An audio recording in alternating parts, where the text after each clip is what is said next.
Queridos oyentes, comienza un capítulo más de la Hemeroteca del Crimen. Hoy vamos a hablar de Manuel Delgado Villegas, alias El Arropiero. Manuel Delgado Villegas nació en Sevilla el 25 de enero de 1943. Justo en el momento de su venida al mundo se produjo el primer momento traumático de su vida, y es que su madre murió durante el parto. Por ese motivo tuvo que ser criado por su abuela, quien a duras penas le enseñó a leer y escribir. Su padre se dedicaba a vender arrope y él lo ayudaba. De ahí recibió su alias, El Arropiero. Su infancia estuvo marcada por la pobreza, el maltrato y unas cualidades físicas desmesuradas, serie de condiciones que hicieron mella en una mente vulnerable a problemas psicológicos. En 1961 ingresó en la Legión Española, donde empezó a mostrar las primeras trazas de agresividad y aprendió un golpe mortal que empleó en crímenes posteriores, el tragantón o golpe del legionario, como lo apodó la prensa, consistente en un fuerte golpe en la garganta.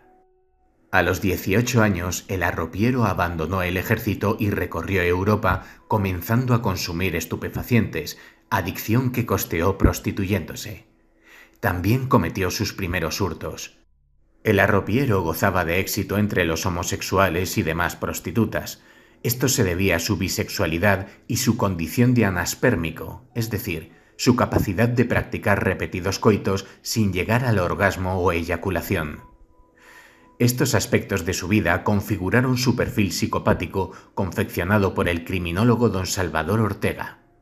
El arropiero era un sujeto dominado por un sentimiento de inferioridad, cuyos episodios de violencia eran desatados por una mezcla de impulsos sexuales desenfrenados, ira al sentirse menospreciado por su retraso mental y una percepción de la realidad totalmente trastocada. A la temprana edad de 20 años, Manuel Delgado empezó su larga carrera como asesino. Era el 2 de enero de 1964 cuando cruzó la línea en la playa de Llorac, Barcelona. Vio a un hombre apoyado en un muro, Adolfo Folch Muntaner, y, sin mediar palabra, le lanzó una piedra contra la cabeza, provocándole una muerte instantánea. Acto seguido le robó la cartera y el reloj que llevaba en la muñeca y se fue por donde había venido. «Se me cruzaron los cables», declaró cuando se demostró su culpabilidad. 3 años después de su primer crimen se trasladó a Ibiza, donde acabó con la vida de una estudiante francesa de 21 años, Margaret Hélène Boudry. Un americano había ingerido grandes cantidades de LSD e intentó forzar a la joven en la habitación de un hotel, pero ésta se resistió con ferocidad. Cuando el joven de Estados Unidos abandonó la habitación, se dejó la puerta abierta. Así es como el arropiero encontró a su segunda víctima. El 20 de julio de 1968 dio muerte a Venancio Hernández Carrasco en el río Tajuña. En 1969 cometió su crimen más espantoso. Asestó un fuerte golpe a una señora de 68 años y después arrojó su cadáver desde una altura de 10 metros. No contento con eso, fue en busca del cuerpo y lo arrastró hacia el interior de un túnel, donde sació su apetito sexual repetidas veces. A partir de ahí, su perversión aumentó. Posteriormente, en una muestra de su evidente alejamiento de la realidad, el arropiero se refería a esta víctima como una chavala de 19 años. A su regreso al puerto de Santa María, el asesino entabló relación con una discapacitada mental, Antonia Rodríguez Relinque, con quien mantuvo varios encuentros sexuales.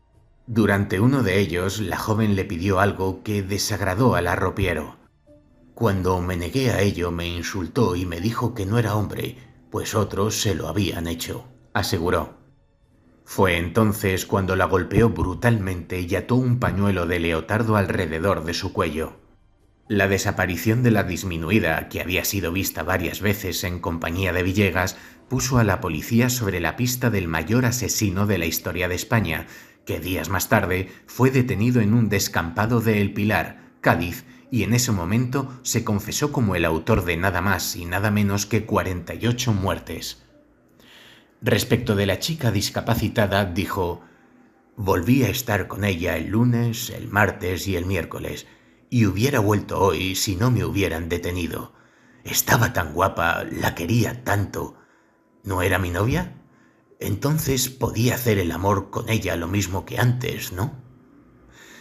La detención del arropiero permitió esclarecer algunos crímenes que habían quedado sin resolver hasta la fecha, incluyendo otros como el de Hernández Carrasco, que habían pasado por simples accidentes. Cuando viajaba con unos agentes para comprobar sus crímenes, escuchó en la radio que un mexicano había matado más gente que él. El arropiero contestó textualmente: «Denme 24 horas y les aseguro que un miserable mexicano no va a ser mejor asesino que un español». El Hospital Psiquiátrico Penitenciario de Carabanchel fue su destino, hasta el cierre del mismo casi una década después. Sin embargo, estaba limpio de antecedentes penales según el certificado oficial expedido por el Registro Central de Penados y Rebeldes.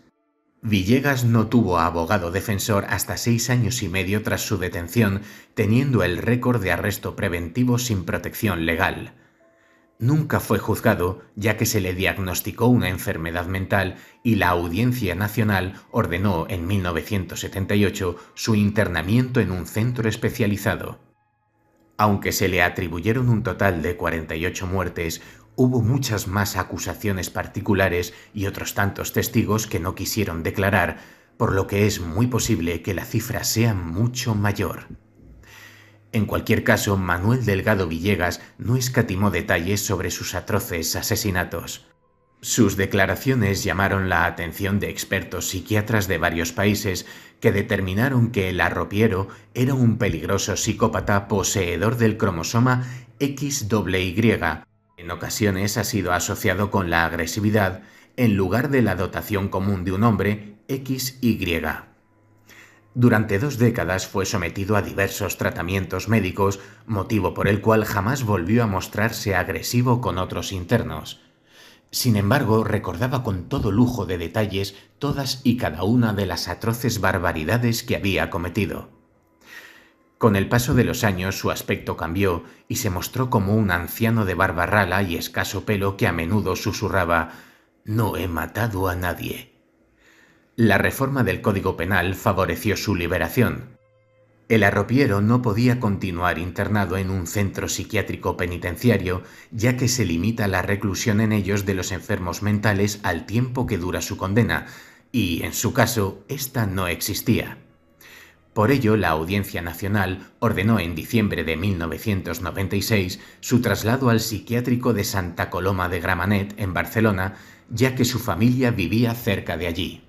Manuel Delgado Villegas murió el 2 de febrero de 1998 en Barcelona a causa de una enfermedad pulmonar obstructiva derivada de su adicción al tabaco. En definitiva, el arropiero fue el criminal más despiadado que España ha conocido. Un sujeto bajito pero de fuerza desmesurada, con un apetito sexual insaciable y una frialdad que aún deja sin palabras a los investigadores de todo el mundo.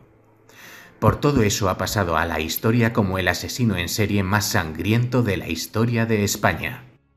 Los asesinatos cometidos por el arropiero eran bestiales y poco elaborados, en los que imperaban la aleatoriedad y el impulso del momento. Acababa con sus víctimas con métodos brutales, pero actuando con frialdad y, en ocasiones, dejaba el cadáver irreconocible. En la cultura popular podemos ver el documental Arropiero, el vagabundo de la muerte, de principios de 2009, dirigido por el catalán Carlos Balaguer, sobre la vida y asesinatos de Manuel Delgado Villegas. Queridos amigos, hasta aquí hemos llegado hoy con la hemeroteca del crimen, que ha traído las espeluznantes hazañas del asesino más sanguinario de la historia de España. Y recuerden que en la vida real, los monstruos existen.